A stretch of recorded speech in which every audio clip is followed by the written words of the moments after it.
Welcome to all my wonderful viewers. कैसे हैं आप सब लोग? होप फाइन होंगे, ठंडी एंजॉय कर रहे होंगे। ठंडी में हमें न्यूट्रिशन की बहुत ज़्यादा ज़रूरत होती है, यानी कि हमें अपनी इम्यूनिटी, इनर शक्ति को रिटेन करने की बहुत ज़्यादा ज़रूरत होती है। तो आज मैं आपके साथ शेयर करने वाली हूँ एक इम्यूनिटी बूस्टर, अंदरूनी ताकत देने वाले ऐसे लड्डू जो बड़े ही नहीं, बच्चे भी एक दिन में फस्त कर जाएंगे। वैसे तो ये लड्डू एक महीना भर टिकते हैं, लेकिन ये इतने स्वादिष्ट हैं और इतना जल्दी बन जाते हैं कि ये लड्डू आपके एक दिन में ख़त्म होने वाले हैं। सबसे पहले मैं लड्डू के लिए ले रही हूँ ये मूंगफली। ये मूंगफली जो है ये रोस्टेड है, बाज़ार में इजीली मिल जाती है। मैंने इसे साफ़ करके इसके छिलके निकाल लिए हैं। अगर आपको रोस्टेड मूंगफली नहीं मिलती है तो आप गैस पे रोस्ट करें मूंगफली, उसके छिलके निकाल लें और फिर उन्हें ऐसे अच्छे से काट लें। ये मूंगफली मैं इसलिए काट रही हूँ क्योंकि इस मूंगफली की जो क्रंच है ये बहुत ज़्यादा लड्डू में अच्छी लगेगी। वैसे मैं आपको बता दूं कि ये जो लड्डू है मैं बिना गैस जलाए बहुत ही ज़्यादा सस्ते में, बहुत ही ज़्यादा इजी प्रोसीजर में बताने वाली हूँ, यानी कि आपकी मेहनत और पैसे दोनों बचेंगे। तो मूंगफली के बाद अब मैं ये ले रही हूँ रोस्टेड चना दाल।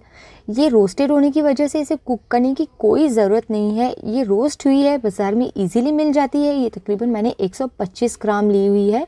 तो अब ये जो रोस्टेड चना दाल है इसका हमें बना लेना है एक बहुत ही फाइन सा पाउडर। ये रोस्टेड चना दाल मैं मिक्सी के बर्तन में डाल के इसका अच्छा सा पाउडर बना लेती हूँ। आपको इस बात का ध्यान रखना है कि जितना हो सके उतना फाइन कर लें, लेकिन फिर भी इस चना दाल के जो छोटे छोटे पार्टिकल्स होते हैं ना, वो रह जाते हैं। तो वो पार्टिकल्स लड्डू में नहीं आए क्योंकि उनका थोड़ा सा फीका सा जो टेस्ट होता है वो लड्डू का टेस्ट ख़राब करता है। तो मैं इसे बहुत ही अच्छे से छान लूँगी ताकि इसका कोई भी दाना, यानी कि मोटा वाला पार्टिकल जो होता है ना, वो हमें मुंह में नहीं लगे।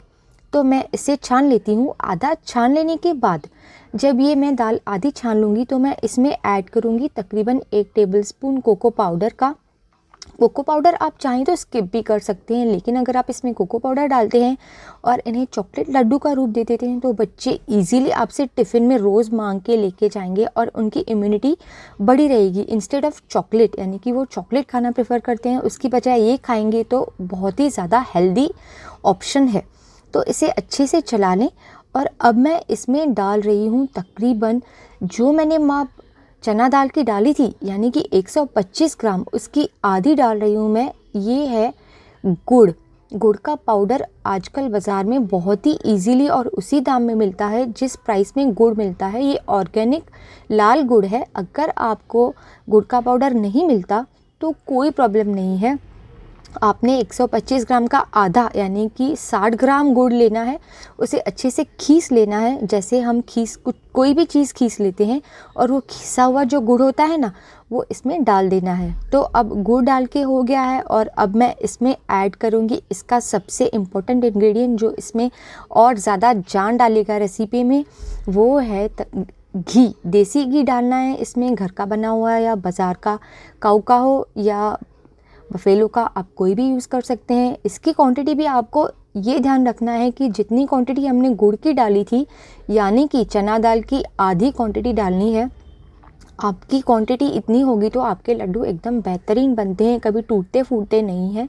ये परफेक्ट मेजर है, यानी कि जितने भी आप मेन इंग्रेडिएंट लेते हैं उसका हाफ गुड़ और उतना ही घी डालेंगे तो आपके लड्डू हमेशा परफेक्ट बनेंगे।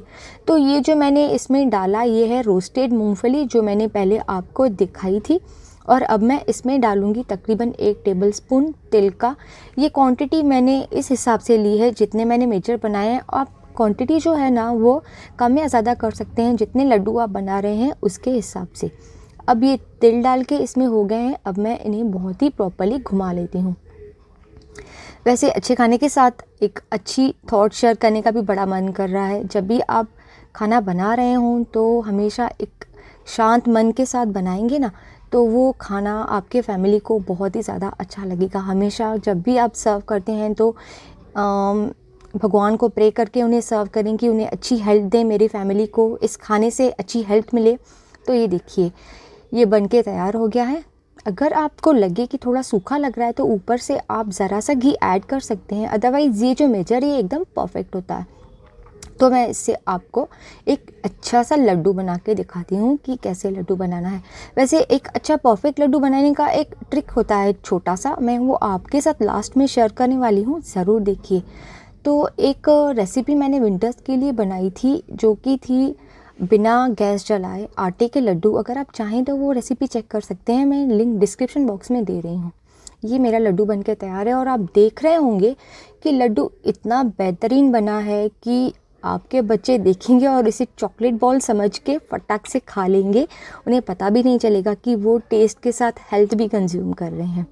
अब मैं आपको दिखाती हूँ कि आपका लड्डू एकदम बेहतरीन कैसे बन सकता है।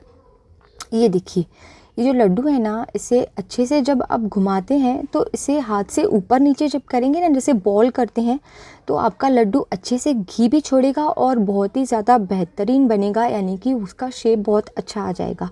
इसे हाथ से बॉल की तरह ऊपर नीचे ऐसे हिलाना है और लड्डू को फिनिश करना है। ये देखिए, ये ऐसे करने से लड्डू का शेप एकदम परफेक्ट आता है, उसका घी भी बहुत ही अच्छे से निकल आता है। तो अब मैं ये लड्डू जो बन के तैयार हैं, इन्हें सर्व करने के लिए रख देती हूँ। अगर आपको मेरा वीडियो अच्छा लगा हो तो मुझे सब्सक्राइब करना प्लीज़ नहीं भूलें, चैनल को वीडियो को लाइक करना नहीं भूलें। फिर मिलेंगे ऐसी ही एक ब्यूटीफुल रेसिपी के साथ। तब तक के लिए अपना और अपनी फैमिली का बहुत बहुत ध्यान रखें। Have a great day and great time. Bye.